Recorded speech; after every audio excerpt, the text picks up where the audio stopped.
안녕하세요. 저는 평소 사연을 재미있게 듣고 있는 이 채널의 애청자입니다. 오늘은 제 사연을 소개하려고 용기를 내어 보았는데요. 긴 이야기가 되겠지만 다들 들어주시겠어요? 남편과 전 크로키 동호회에서 처음 만났어요. 평소 즐겨보던 웹툰의 주된 배경이 크로키 모임이었는데 그 웹툰을 보다 충동적으로 가입하게 된 동호회였죠.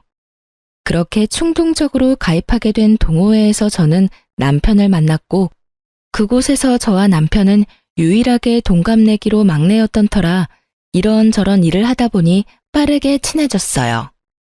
그렇게 가까이 지내다 보니 자연스럽게 연인으로 발전했고 결혼까지 하게 되었어요. 저희가 신혼을 시작하게 된 집은 친정에선 가까웠지만 시댁에선 거리가 꽤 있는 편이었어요. 의도한 것은 아니었지만 어떻게 하다 보니 그렇게 되었더라고요. 집 위치에 대해선 저만 아니라 남편과 시댁에서도 불만은 딱히 없었어요. 아니, 남편은 오히려 저보다 더 좋아하더군요. 그 이유는 바로 친정엄마의 반찬들 때문이었어요. 엄마의 음식 솜씨가 워낙 좋았는데 친정이 가까우니 엄마가 반찬 조공을 해주셨고 그 반찬들을 저보다 남편이 더 좋아했어요. 전 그 덕분에 좀 더 수월한 결혼 생각을 할 수 있었죠. 그러던 어느 날 어머님께서 갑작스럽게 집으로 찾아오셨더라고요. 저녁 때가 다 되어 갑작스럽게 들이닥친 어머님의 방문이 당황스럽고 달갑진 않았지만 결혼하고 한 번도 집으로 초대하지 못했던 터라 괜히 죄송한 마음도 들어 잘 대접해 드렸어요. 퇴근 후 옷도 갈아입지 못하고 어머님을 맞이했던 상황이라 새로운 요리 같은 건 해내지 못했지만 마침 엄마가 전날 주고 간 반찬들로 어머님의 밥상을 차려드렸어요. 어머님께서도 꽤 만족스러우신지 쩝쩝 소리를 내며 맛있게도 드시더라고요. 아가, 이 반찬들 네가 만든 거니? 정말 맛있구나. 아, 아니요. 사실은 그거 전부 친정에서 보내주신 것들이에요. 아시다시피 제가 집에 도착하자마자 어머님이 오셔서 따로 식사를 준비할 시간이 없어서 급하게 차리느라 있던 반찬들을 내놨어요. 그래?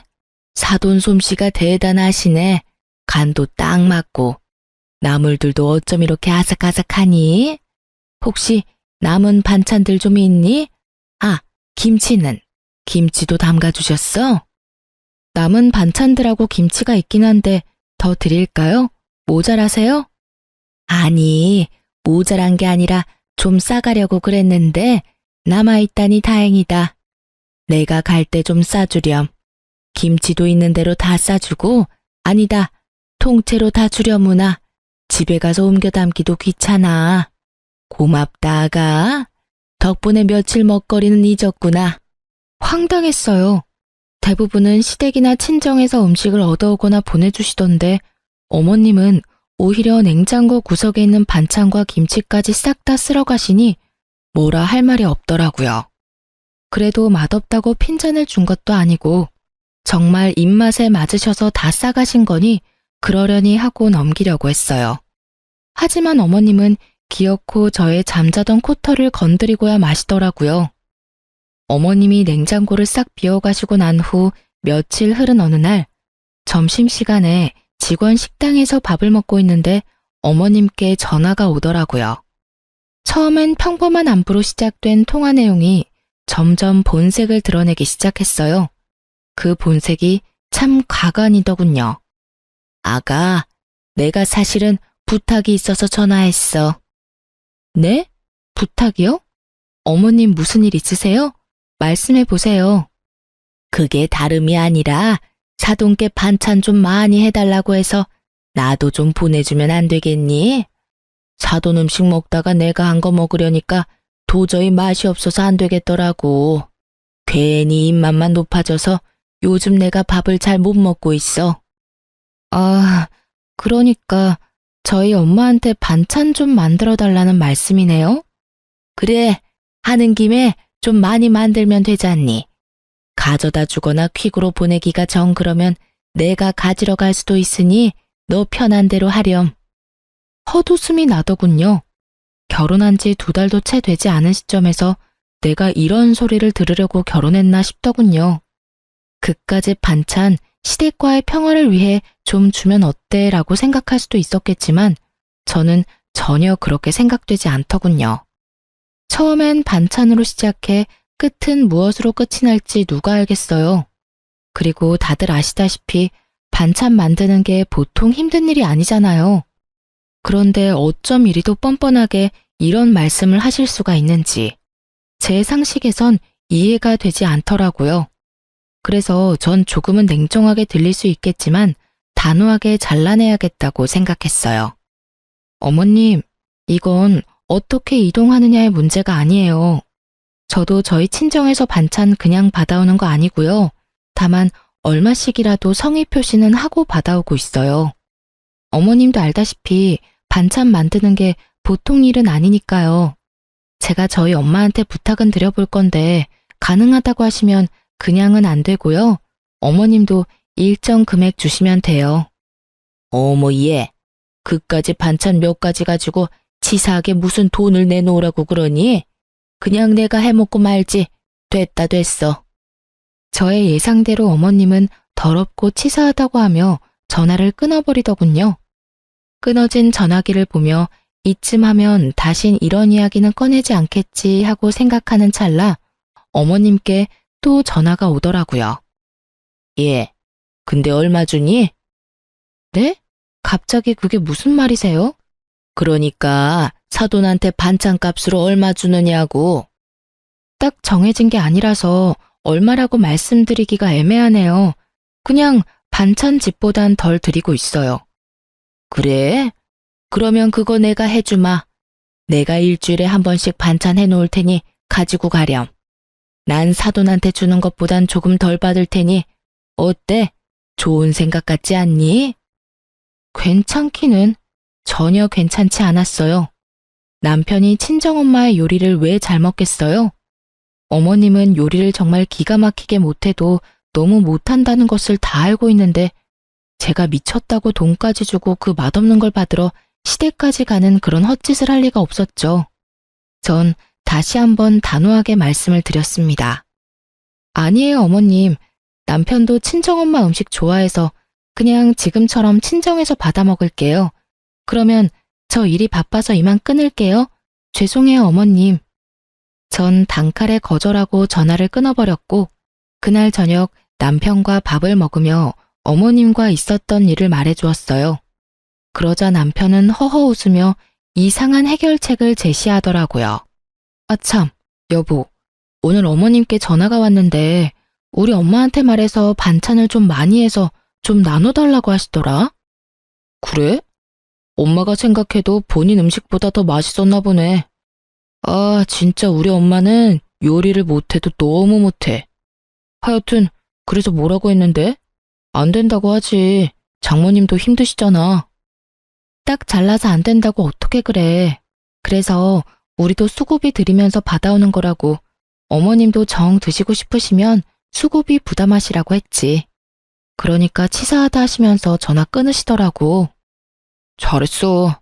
사실 우리 먹거리 해주시는 것만 해도 죄송한 일인데 우리 집까지 부탁드리는 건 좀 아니지. 당신도 곤란했겠네. 진짜 곤란한 건 그 다음부터였지. 왜? 또 무슨 일 있었어? 그러고 바로 어머님께 또 전화가 왔는데 글쎄 하시는 말씀이 그래서 우리 엄마한테 반찬값 얼마나 주냐고 물으시더니 어머님께서 일주일에 한 번 반찬해 줄 테니까 그 돈 어머님 달라고 하시더라. 당신 생각은 어때? 완전 싫지. 우리 엄마 요리 진짜 못한다고 했었잖아. 당신도 안 된다고 했지? 응, 당신 핑계 대면서 안 된다고 했어. 그래, 잘했어.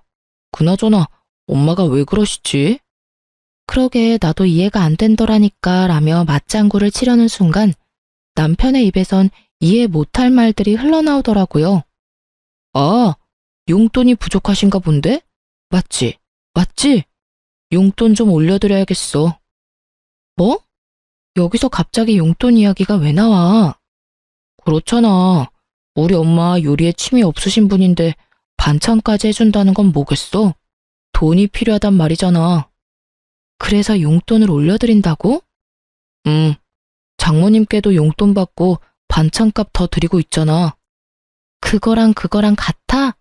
우리 엄만 우리 때문에 고생한다고 더 드리는 거고, 어머님은 아니잖아. 지금 드리는 용돈도 과하니까 더 드릴 생각은 하지도 마. 알겠어?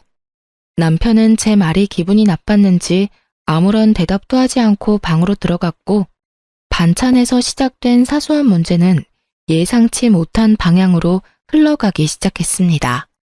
남편은 다음 날부터 무건수행을 하는 사람처럼 고갯짓으로 의사소통을 하기 시작했고, 정확히 일주일을 가더군요. 그렇게 제 속을 다 뒤집어 놓던 남편은 드디어 입을 열었고, 그 한마디로 저의 기분도 상할 대로 상해버렸어요. 앞으로 각자 집은 각자 알아서 챙기자.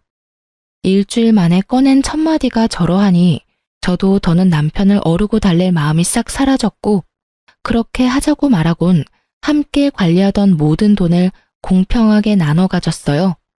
적금, 통장, 투자하던 주식까지도요. 모든 것을 나누고 나니 생활이 심플하고 평화로워지더군요. 평화로운 만큼 대화는 줄었고, 대화가 줄자 싸울 일도 없었어요.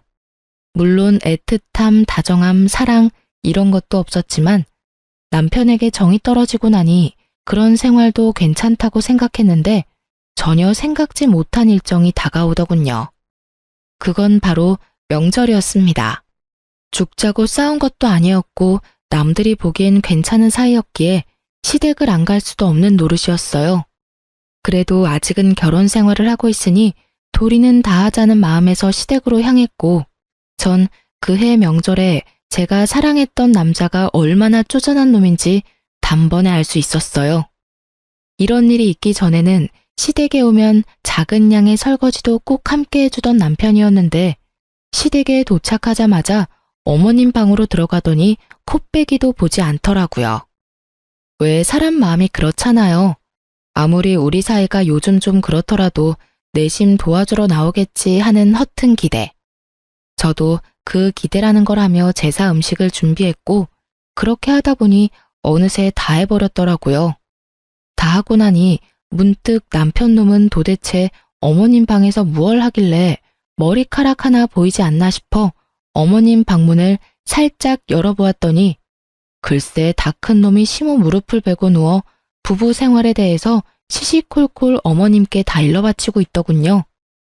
유민이 쟤 연애할 땐 몰랐는데 진짜 모질어. 내가 엄마 용돈 좀 올려주자고 하니까 단번에 안 된다고 하더라니까. 자기가 나서서 올려주자고 해도 모자랄 판국에 어쩜 그렇게 생각도 안 하고 안 된다고 할 수가 있냐고. 내가 진짜 오만정이 다 떨어져서 요즘엔 말도 잘 안 하고 지내. 돈도 각자 관리하기로 했고, 각자 부모님은 알아서 챙기자고 했어. 나 잘했지? 그럼 우리 아들은 언제나 다 잘하지. 근데 그렇게 지내면 너 밥은 어떻게 하니? 밥은 잘 먹고 사는 게야? 밥은 걱정하지 마. 장모님이 매번 반찬해서 가져다 주시는 걸로 잘 먹고 있어. 유민이 걔가 모질긴 해도 밥은 잘 차려줘. 하긴 밥이라도 잘 차려야지. 그거마저 안 해주면 내가 걔랑 살 이유가 없잖아. 자기도 그걸 아는지 자기 할 도리는 다 해. 오늘도 봐. 그래도 며느리라고 찍소리 안 하고 와서 혼자 음식 준비하는 거. 내가 이때까진 자기 힘들까봐 다 도와줬는데 이제 안 도와주려고. 내가 너무 잘해줬더니 남편 무서운 줄 모르고 날 뛰어. 이제라도 내가 기강을 잡아야지 안 되겠어. 그래, 잘 생각했다. 이때까지 내가 말을 못해서 그렇지. 너 설거지 한다고 얼쩡거릴 때마다 내 억장이 다 무너졌어. 내가 어떻게 키운 아들인데. 이제라도 정신 똑바로 차리고 제 버릇 좀 단단히 고쳐줘라. 잘난 거 하나도 없는 년이 기만 살아서는 그 기세가 아주 하늘을 찌르겠더라니까. 걱정하지 마, 엄마. 내가 앞으로 똑바로 교육해서 납작 엎드려 살게 만들 테니까. 앞으로는 절대 도와주지 않을 거야. 그래, 엄만 우리 아들만 믿으마. 이 빌어먹을 관습 때문에 희생하는 사람이 도대체 누군데 도와주니 많이 하는 모자의 대화를 듣고 있자니 어이도 없고 화도 나더라고요. 당장이라도 문을 박차고 들어가 남편놈 머리털을 확 다 뽑아버리고 싶었지만 다른 날도 아니고 명절에 얼굴 붉힐 일은 만들지 말자는 생각에 겨우 참고 주방으로 돌아갔어요. 오늘만 참으면 제 세상이 다시 열릴 테니까요. 다음 날 차례를 지내고 친정으로 가야 할 시간이 지났는데도 남편놈이 갈 생각을 않더라고요. 이미 가야 할 시간이 훨씬 지났는데도 말이죠. 당신 언제까지 누워있을 거야? 우리 집 안 갈 거야? 우리 부모님들도 기다린단 말이야. 가야지. 가야 하는데 나 너무 피곤해. 이렇게 피곤한데 운전을 어떻게 해? 좀만 더 쉬다 가자. 운전할 자신이 없어. 어제 9시부터 자기 시작해서 오늘 차례 지내기 직전에 일어난 놈이 피곤해서 운전할 자신이 없다니 참 어이가 없더라고요. 시댁에서 큰 소리를 내봤자 저만 손해라는 생각에 전 끓어오르는 화를 꾹꾹 누르며 다시 한번 남편을 어르고 달랬어요. 그러면 내가 운전할 테니까 차에만 타. 그러면 되잖아.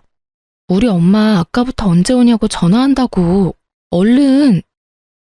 그것도 좀 힘들 것 같은데. 어쩌지? 뭐? 잠시 일어나서 차에 타는 것도 힘들어? 난 좀 자야 할 것 같아. 조금만 더 자고 일어나서 그때 가든가. 피곤한 척 혼신의 연기를 하며 또다시 어머님 방으로 숨는 남편놈을 보며 전 일말의 희망도 사라지는 느낌을 받았어요. 남편에 대한 희망도 기대도 모두 사라지고 나자 더는 도리를 운운할 필요가 없더라고요. 상대방은 도리의 도자도 생각지 않는데 제가 미쳤었다는 생각이 들더군요. 그런 생각이 들자 전 지체하지 않고 제 짐을 챙겨 시댁을 나와버렸어요. 그 길로 혼자 차를 끌고 친정에 가버렸죠. 한껏 열받은 얼굴로 혼자 친정에 들어서는 저를 보며 부모님은 적잖게 놀란 눈치셨지만 애써 모른 척 하시며 저를 챙겨주시더라고요. 그러면서 혹시나 하시었는지 아빠가 한 말씀 하시더군요. 부부끼리 감정이 격해질 수도 있고 그러다 보면 싸울 수도 있는 게야. 그럴 땐 무조건 참지 말고 조금 떨어져 생각하는 것도 방법이 될 수 있어. 그렇다고 이혼하라는 말은 아니란 걸 알고 있지? 이왕 이렇게 된 김에 화도 좀 가라앉히고 쉬다 가라는 뜻이야. 알겠지, 우리 딸? 이혼은 무슨, 그냥 정서방 피곤하다고 해서 혼자 온 거야. 아빠 말처럼 나도 엄마 아빠 품에서 푹 쉬다 가려고. 그래, 그러면 푹 쉬어. 먹고 싶은 거 있으면 네 엄마한테 해달라고 하고. 제 말에 속아 넘어가 주신 아빠는 저에게 푹 쉬라고 하시며 다시 한번 이혼은 신중히 생각하라고 하시더라고요. 사실 그때 당시 이혼을 심각하게 고민하고 있었는데 그렇게 말씀하시니 다시 한번 생각해보자 싶더군요. 남편을 어르고 달래서 잘 살아보자는 것이 아닌 그냥 있는 듯 없는 듯 지금처럼 한 집에서만 사는 동거인 정도로 더 지내보기로요. 아직은 이혼할 순간이 아니라는 생각이 더 강했던 것 같아요. 전 혼자만의 시간을 보내며 친정에서 휴식을 취했고 그 휴식을 취하는 동안 남편에게 전화가 그야말로 미친 듯이 오더군요. 전 단 한 통의 전화도 받지 않았고 그렇게 연휴는 지나가고 있었어요. 남편은 결국 연휴가 끝날 때까지 친정에 오지 않았고 전 남편이 원하는 대로 아주 공평하게 결혼 생활을 해주기로 다짐을 하게 되었죠. 이젠 도리 따위 생각하지 않고 시댁엔 발길조차 하지 않겠다고 말이에요. 그렇게 시간은 흘러 연휴 마지막 날. 전 그대로 친정에 눌러앉고 싶은 충동을 뒤로한 채 늦은 저녁 집으로 돌아갔어요. 현관문을 열고 집으로 들어서니 언제 온 것인지 알 수 없는 남편놈이 집을 아주 엉망진창으로 어질러 놓은 채 소파에 앉아 텔레비전을 보고 있더라고요. 발 디딜 틈도 없는 곳에서 맥주나 마시며 텔레비전 보는 꼴을 보는데 욕하는 것조차 시간 낭비로 느껴지더군요. 전 염치라는 것도 없이 저를 노려보고 있는 남편의 눈빛을 깡그리 무시한 채 방으로 들어와 씻고 그대로 침대에 누워버렸어요. 예상을 벗어난 제 행동에 남편은 적잖게 당황했는지 구시렁거리며 거실을 치우는 소리가 들려오더라고요. 그랬겠죠. 평소 같았으면 잔소리는 했겠지만 다 치워주었을 텐데. 제가 가장 싫어하는 개판인 꼴을 보고도 말 한마디 하지 않고 방으로 들어와 버렸으니까요. 그렇게 전 남편이 청소를 하는 소리를 들으며 잠이 들었고 일어나 보니 남편은 출근을 했는지 보이지 않더라고요. 전 차라리 잘 되었다고 생각하며 출근을 했고 퇴근을 하고 돌아오니 집에 어머님이 와 계시더군요. 남편이 비밀번호를 알려준 것인지 남편도 없는 빈집에 어머님 혼자 계시는데 어이가 없어 웃음이 다 나더라고요. 그러면서도 참 부지런도 하시다는 생각이 들었어요. 가까운 거리도 아닌데 이렇게 매번 연락도 없이 득달같이 달려오시니 말이에요. 아무도 없는 빈집에서 무얼 하고 계셨나 싶어 집 안을 둘러보니 반찬을 챙기고 계셨던 모양이었어요. 냉장고 안에 있던 반찬을 있는 대로 다 꺼내 챙겨오신 통에 옮겨 담고 있던 흔적이 식탁 위에 고스란히 남아 있었으니까요. 무슨 못 먹은 귀신이 들러붙은 거지도 아니고 아무도 없는 집에서 하물며 사돈이 해준 반찬을 훔치고 있는 어머님의 행실을 보니 화를 내봤자 뭐 하겠나 싶더라고요. 거기서 미주알고주알 입씨름을 해봤자 똑같은 사람이 될 뿐이고 또 먹는 거로 치사하게 이랬니 저랬니 하고 싶지 않았어요. 그래서 입을 꾹 다물고 옷을 갈아입고 나와 소파에 앉아 제 할 일을 하고 있으니 반찬을 다 챙긴 어머님이 다가와 쏘아붙이기 시작하더군요. 넌 왜 인사를 안 하니? 사람을 봤으면 최소한 인사라도 해야 할 거 아니니? 오셨어요? 인사드리려고 했는데 워낙 바쁘신 것 같아서 타이밍 잡기가 어려워서 기다렸어요. 반찬은 다 챙기셨어요? 그래. 좀 가져가도 되지? 다시 해달라고 하면 되지 않니? 그렇죠 뭐. 반찬 가지고 가시려고 오셨어요? 이 저녁에 연락도 없이? 저도 감정이 많이 상해 있던 터라 말이 곱게는 나가지 않더라고요. 그런 제 모습이 어머님 마음에 들리 없었고 제법 고상한 척 말을 하던 어머님은 화가 단단히 나셨는지 언성을 높이며 폭언을 뱉어내기 시작했어요. 내가 할 일 없이 반찬이나 가지러 왔겠니? 너 왜 그날 그렇게 가곤 연락 한 통이 없니? 최소한 그렇게 가서 죄송하다는 전화라도 한 통 해야 하는 게 예의 아니니? 어쩌면 애가 그렇게 버릇이 없는지. 어른들이 버젓이 지켜보고 있는데 자기 기분 상했다고 짐 챙겨서 남편도 내팽개치고 가는 꼴이라니. 넌 기본적인 예의라는 것도 못 배웠어? 친정에서 그런 기본적인 것도 안 가르쳐주든? 도대체 친정에서 뭘 배워서 시집 온 게야? 예의는 고사하고 기본 개념도 없는 걸 시집을 보내놨으니 아마 모르긴 몰라도 사돈 걱정도 이만저만이 아니실 테다. 너 그렇게 행동하면 네 부모가 욕먹어. 알겠니? 예의뿐 아니라 개념까지 없는 사람이 누군데 감히 친정을 들먹이며 윽박지르시는지 결국 전 폭발을 해버렸고 몸을 움직이기 시작했어요. 일단 시모가 정성스레 옮겨 담은 반찬들을 싹 다 다시 옮겨 담고 냉장고에 넣은 후 그 앞을 막아섰어요.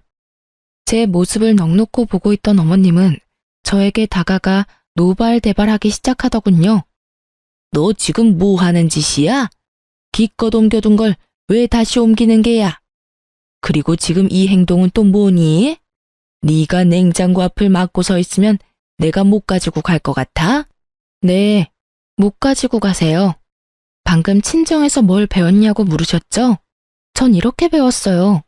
무례한 인간한텐 쌀 한 톨, 물 한 모금 나눠줄 필요도 없다고요. 뭐야? 그럼 내가 지금 무례하다 이 말이야? 그러면 아니시라고 생각하세요? 아무도 없는 빈집에 연락 한 통 없이 오셔서는 묻지도 않고 반찬 챙기시는 것도 기가 막히는데 친정에서 뭘 배웠냐고요? 그러면 어머님은 친정에서 뭘 배우셨나요? 뭘 배우셨길래 남의 집에 이렇게 쳐들어오셔서 이렇게 무례한 행동을 서슴없이 하시는 거냐고요? 앞으로 저희 엄마가 해주신 귀한 음식 어머님께 나눠드릴 생각은 추호도 없으니까 다신 마음대로 오셔서 가지고 가지 마세요. 한 번만 더 이러시면 아예 반찬 받아오지도 않을 거예요. 물론 그렇게 되면 어머님 아들도 쫄쫄 굶고 살아야겠죠. 참고로 전 회사 생활하면서 주방 일까지 할 생각은 전혀 없거든요. 이 인연이 지금 뚫린 입이라고? 결국 어머님의 입에서 욕이 나오는 순간 짝 하는 마찰음과 함께 저의 뺨에 고통이 느껴졌어요. 화가 날 대로 난 심호가 제 뺨을 날린 거였어요. 뺨에서 선명한 고통이 느껴지며 이 인간 같지 않은 인간이랑 무슨 대화를 하겠다고 이러고 있나 하는 생각이 강하게 들더군요. 성질 같아선 똑같이 한 대 올려붙이고 싶었지만 그래도 차마 어른이라 때릴 순 없었기에 어머님의 팔을 붙잡고 질질 끌어 문 밖으로 쫓아내 버렸어요. 너 지금 뭐 하는 짓이야? 이거 못 놔? 당장 놓으라고. 한 대 맞아들였으니 다신 찾아올 생각도 하지 마세요. 그렇게 집에서 내쫓긴 심호가 가만두지 않을 거다. 남편에게 다 말해 당장 이혼시켜 버릴 거다. 네가 이러고도 무사할 것 같으냐며 집 밖에서 고래고래 소리를 질렀지만 전 다 무시해버렸어요. 얼마나 지났을까요? 시끌시끌하던 밖이 조용해지자 남편 놈이 들어오더라고요. 어머님과 통화라도 한 것인지 화가 잔뜩 난 얼굴로 저에게 따져 묻기 시작하는데 둘 다 참 개념 없는 건 매 한 가지라는 생각이 들더군요. 야, 네가 제정신이야? 어떻게 시어머니를 질질 끌어다 내쫓을 수가 있어? 미쳤어? 미치지 않고서 어떻게 그딴 짓을 해? 고래고래 소리를 지르는데 순간 어머님의 모습이 떠오르며 전 남편 뺨을 때려버렸어요. 순식간에 일어난 상황에 아무런 방어도 하지 못한 채 뺨을 맞아버린 남편은 어리둥절한 얼굴로 저를 바라보더라고요. 그렇게 볼 필요 없어. 들었는지 모르겠지만 내가 당신 엄마한테 한 대 맞았거든? 차마 어른은 때릴 수 없는 노릇이니 어쩌겠어. 아들인 당신이 대신 맞아줘야 하지 않겠어? 뭐라고? 그리고 앞으론 2번 다신 시댁에 발걸음하는 일 따윈 없을 테니 그런 줄 알아. 어머님이 이렇게 나오시는 이상 앞으론 당신의 식구들하고 얼굴 맞대고 살 일은 없을 거란 말이니 똑똑히 기억해줬으면 좋겠어. 아참, 그리고 다시 한번 우리 집 비밀번호 어머님께 알려주는 날엔 당신도 이 집에서 쫓겨나는 건 물론이고 그날이 우리 이혼하는 날이 될 테니 알아서 잘 행동하길 바랄게. 제가 그렇게 말하자 남편은 절 경멸한다는 눈빛으로 쳐다보더라고요. 한때는 없으면 안 될 것처럼 사랑했던 사이였는데 어쩌다 이런 말과 이런 눈빛을 주고받는 사이가 되어버린 것인지 조금은 서글픈 생각마저 들더라고요. 그날 이후 다행스럽게도 어머님은 찾아오시거나 연락하시는 일은 없었지만 남편과의 관계는 되돌릴 수 없는 사이가 되어버렸어요. 한 집에 살며 눈도 마주치지 않았고 함께한 식탁에 앉는 일도 전혀 없었으니까요. 물론 상황이 그렇게 되니 전 친정을, 남편은 시댁을 챙기는 생활이 더욱 당연해졌고 전 오히려 더 좋더라고요. 사실 친정에서 받는 도움이 많은데도 불구하고 친정만 챙기려니 아무래도 남편이나 시댁 눈치가 보였는데 이젠 그런 눈치 따윈 보지 않고 맘 편히 친정을 챙길 수 있게 되었으니까요. 이런 저와는 달리 남편 놈은 불만이 많아 보이더라고요. 자명한 일이었죠. 시댁의 크고 작은 행사에도 전혀 참여하지 않을 뿐 아니라 집안에서도 전 딱 제 몫의 것만 빨고 치우고 먹고 했으니까요. 저에겐 손해볼 것이 하나 없는 생활이 이어지던 어느 날 어김없이 제사가 다가왔고 퇴근 후 전 당연히 시댁으로 가지 않고 집으로 돌아왔어요. 시댁에서 설마 하며 저를 기다리던 남편은 퇴근 시간이 지나도 제가 오지 않자 전화가 오기 시작했고 제가 무시를 하니 남편 대신 어머님에게서 전화가 오기 시작하더군요. 그마저도 무시하자 번갈아 가면서 전화가 오기 시작하는데 그 시간에 제사 준비나 하지 하는 생각이 들더라고요. 그렇게 끊기지 않고 울리는 전화기를 식탁에 올려두고 집안일을 하는데 친정 엄마가 집으로 오셨어요. 마침 근처에 볼 일이 있었는데 오신 김에 반찬을 두고 가려고 오셨다고 하시더라고요. 그렇게 바리바리 싸서 오신 엄마는 딸이 힘들까봐 차곡차곡 냉장고에 다 정리해서 넣어주시고 전 그런 엄마를 보는데 왜인지 눈물이 왈칵 쏟아져 급히 화장실로 들어가 마음을 진정시키고 나오던 그때였어요. 엄마가 제 휴대전화로 통화를 하고 계셨는데, 아니, 정확히는 엄마는 아무 말도 하지 않으시고 듣고만 계셨고 상대방이 일방적으로 쏘아붙이기 시작하는데 굳이 묻지 않아도 누구인지 단번에 알 수 있겠더군요. 얼마나 소리를 질러대는지 그 목소리가 크게 울리고 있었으니까요. 시모는 전화를 받은 엄마가 당연히 저일 거란 착각을 하고 욕설을 내뱉기 시작했고 한번 시작한 말은 굳이 엄마에게까지 알리고 싶지 않았던 사실을 알리고야 말았어요. 여보세요? 여보세요? 여보세요라는 말이 나오니 지금?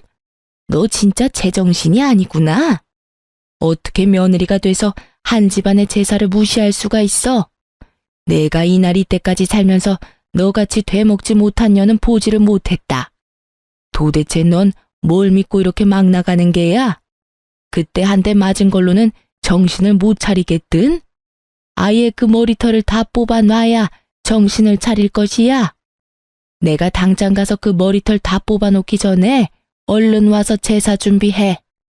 정말 딱 이렇게 말하고선 전화를 끊어버리셨고 엄마는 큰 충격에 빠지셨죠. 딸이 시댁에서 이런 취급을 받고 있는 것도 기가 막히는데 맞았다는 사실까지 알게 되었으니 어떤 말을 꺼내야 할지도 막막하더라고요.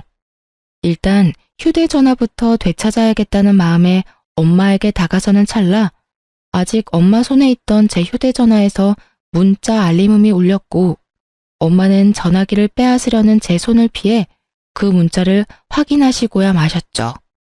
평소 귀찮아 잔금을 다 풀어놓은 것이 화근이었어요. 너 진짜 미쳤어? 당장 안 와?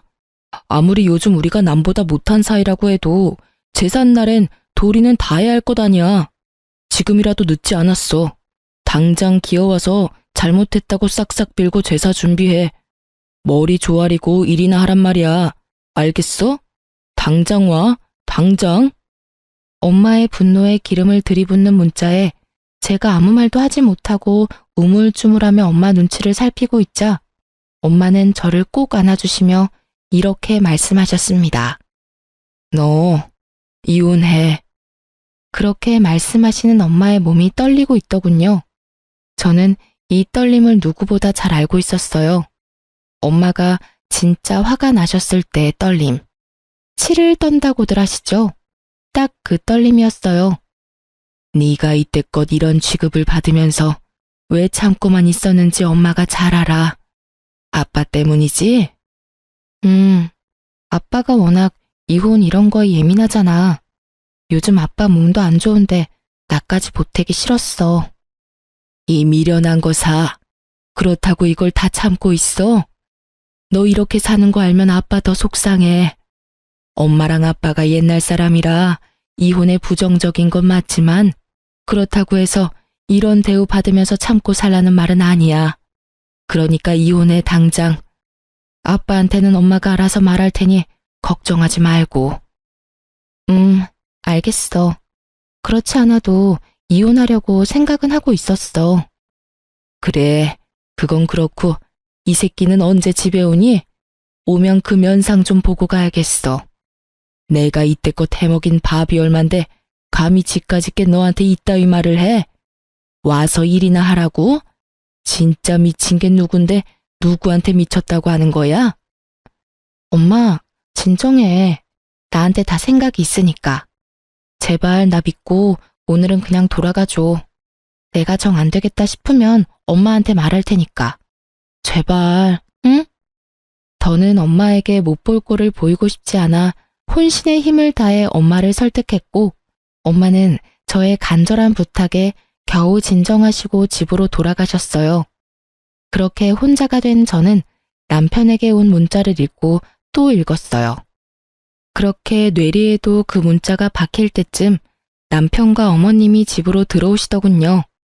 얼마나 화가 났는지 쿵쿵거리는 발걸음이 너무 커 머리가 다 울릴 지경이었어요. 그렇게 쿵쿵거리며 저의 앞에 선 두 사람은 저를 노려보았고 처음 입을 뗀 건 어머님이셨어요. 난 너 같은 며느리 필요 없으니 당장 짐 싸서 이 집에서 나가거라. 지금 당장 짐 싸. 지금 저보고 나가라고 하셨어요? 그래. 당장 이 집에서도 나가고 서류 준비되는 대로 보낼 테니 이혼도 해. 내가 이혼만큼은 아닌 것 같아서 참고 또 참았는데 도저히 안 되겠구나. 아주 시댁을 우습게 보고 있어 이게. 생각 같아선 그 머리털을 다 뽑아놓고 싶은데 이제 가족도 뭣도 아닌데 굳이 힘 빼서 뭐 하나 싶어서 참고 있으니 얼른 내 눈앞에서 사라지거라. 꼴도 보기 싫으니까. 착각은 자유라더니 전 엄청난 착각을 하는 아줌마에게 사실을 말해주었어요. 저기요, 이 집에서 나갈 사람은 제가 아니라 그쪽이랑 그쪽 아들이에요. 저기요? 그쪽? 네, 이혼할 마당에 제가 어머님하고 불러드릴 이유가 없잖아요. 그리고 저도 꼴도 보기 싫어서 그러는데 좀 나가주실래요? 얘가 아까부터 무슨 쉰 소리를 하는 게야? 우리가 여기서 왜 나가니? 여긴 우리 아들 집인데. 너 정말 머리가 어떻게 된 거 아니니? 정신 차려 얘. 정신은 그쪽이 차려야 할 것 같은데요. 여기 그쪽 아들 집 아니라 제 집이에요. 결혼할 때 그쪽 아들 능력이 워낙 출중해서 집 살 능력이 안 되더라고요. 그래서 제가 집 해오고 그쪽 아들이 혼수 채워서 들어왔어요. 그렇게 잘난 아드님이 아무 말도 안 하던가요? 그렇게 가만 서 있지 말고 말 좀 해봐. 이 집 내 집이라고 말이야. 그렇습니다. 집은 제가 샀고 그랬기에 그 명의 역시 저의 명의였어요. 남편과 결혼할 당시 남편보다 제가 모은 돈이 훨씬 많았고 전 그런 건 중요하게 생각하지 않아 제가 집을 사고 남편이 혼수를 채웠던 것이었어요.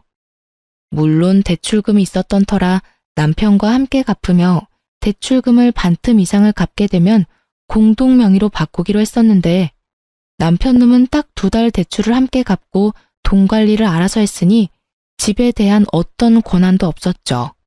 이러한 사실을 전혀 알지 못하고 기고만장한 어머님의 기세를 눌러주곤 남편을 바라봤어요.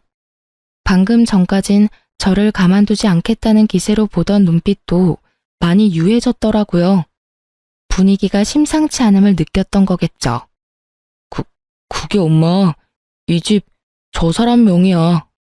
내가 결혼할 때 모은 돈이 얼마 없어서 집은 저 사람이 장만하고 가정가구를 내가 마련했어. 그러니까 내가 흥분하지 말고 차분히 말하라고 했잖아. 엄마는 괜히 나서서는 일을 이렇게 만들어? 너 지금 그걸 말이라고 해? 그리고 모은 돈은 왜 없어? 꼬박꼬박 적금 들고 있다고 하지 않았어? 아, 됐어. 이제 와서 그런 게 뭐가 중요하겠니? 어찌 되었든 이혼해. 난 더는 네가 저딴 년이랑 사는 꼴 못 보겠으니.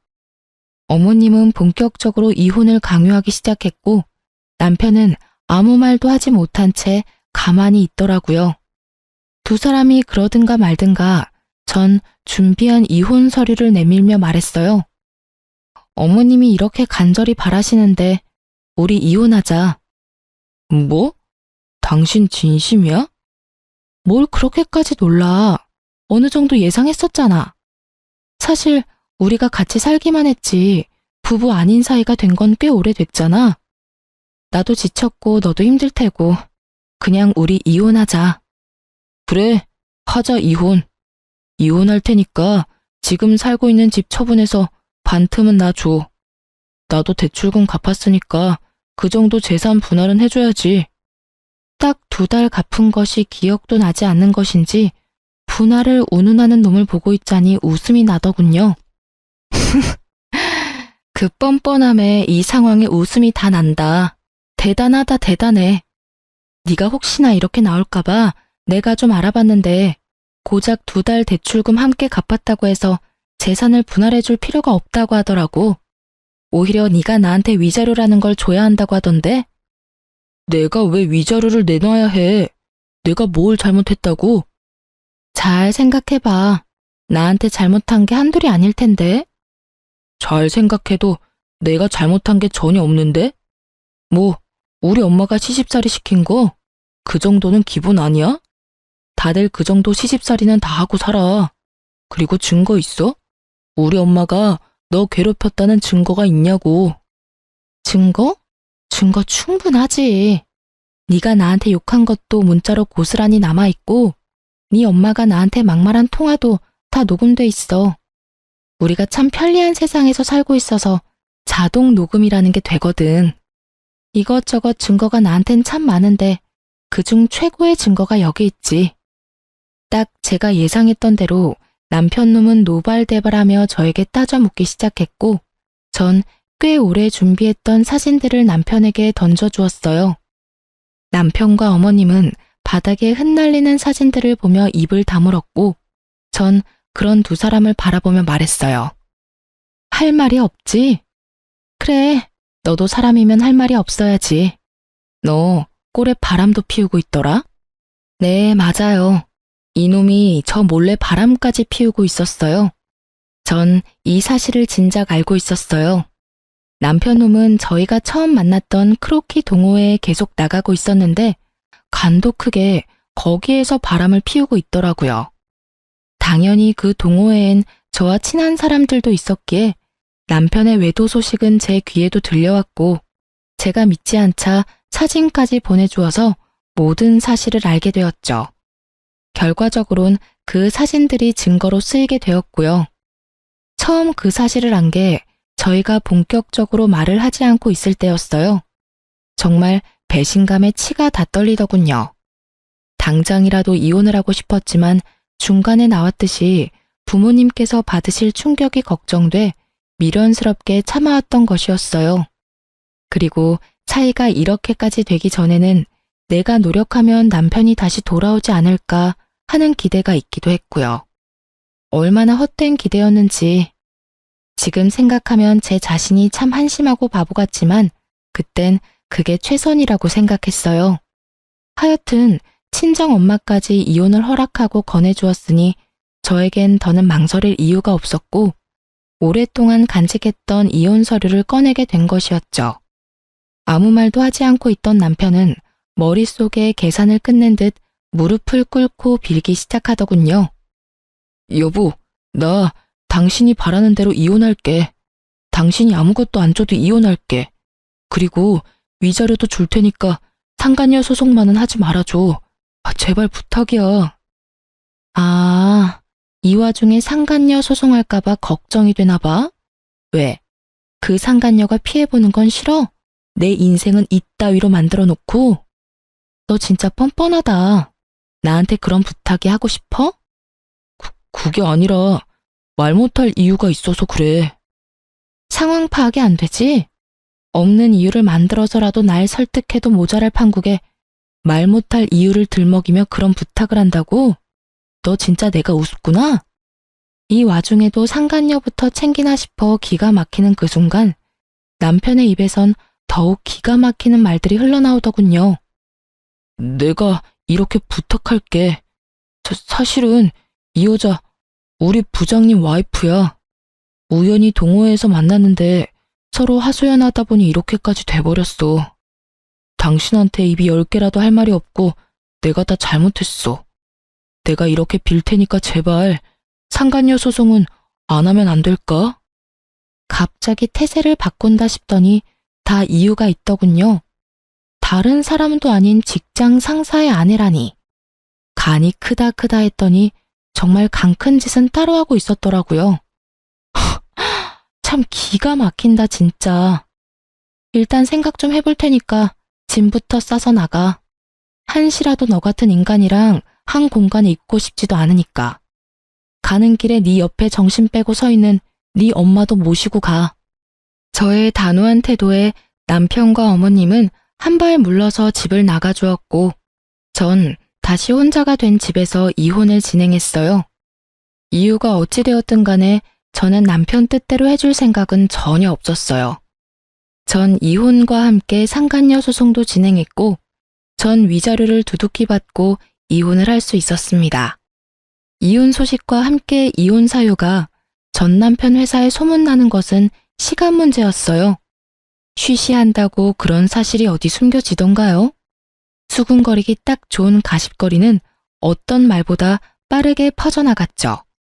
결혼 전부터 친하게 지내서 언니 동생 사이가 된 전 남편 회사 동료에게 들은 바로는 전 남편은 회사를 그만뒀다고 하더군요. 회사 동료들의 눈초리도 힘들었지만 상간녀 남편의 아낌없는 핀잔에 결국 버티지 못하고 사표를 냈다고요. 아, 당연히 상간녀도 이혼을 당했고 오갈 데가 없어진 상간녀가 전 시댁으로 짐을 싸들고 들어갔다고 하더라고요.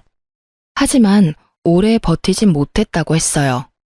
다들 아시다시피 전 시모의 개념 없는 시집살이에 오만 정이 떨어진 상간녀는 전 시모 머리채까지 잡으며 한바탕 해치우고 나갔다는 말을 듣는데 참 통쾌하더라고요.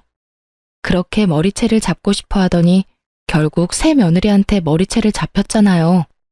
하여튼 그 여자와 전 남편이 법적 부부가 된 건 아니라 헤어졌다고 이혼을 한 건 아니었지만 전 시모 덕분에 사실상 2번의 이혼을 경험하게 된 전 남편은 취업이 되자마자 전 시모와 연을 끊고 나갔다고 해요.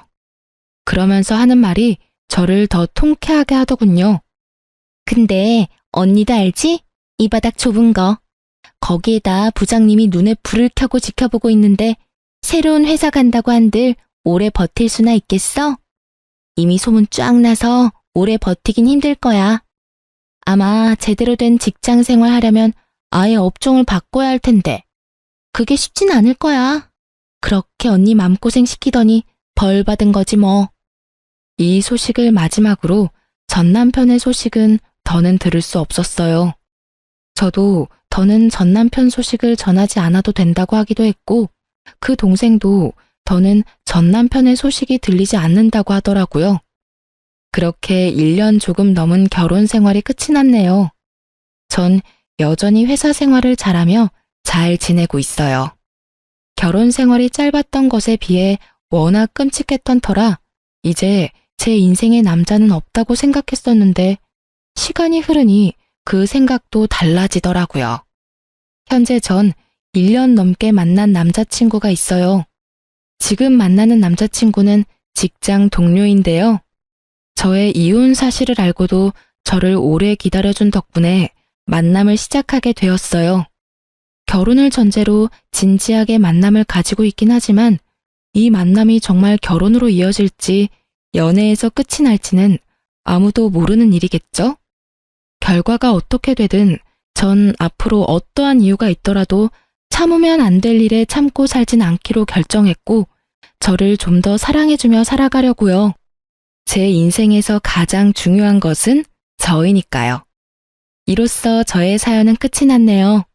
저의 긴 사연 들어주셔서 감사합니다.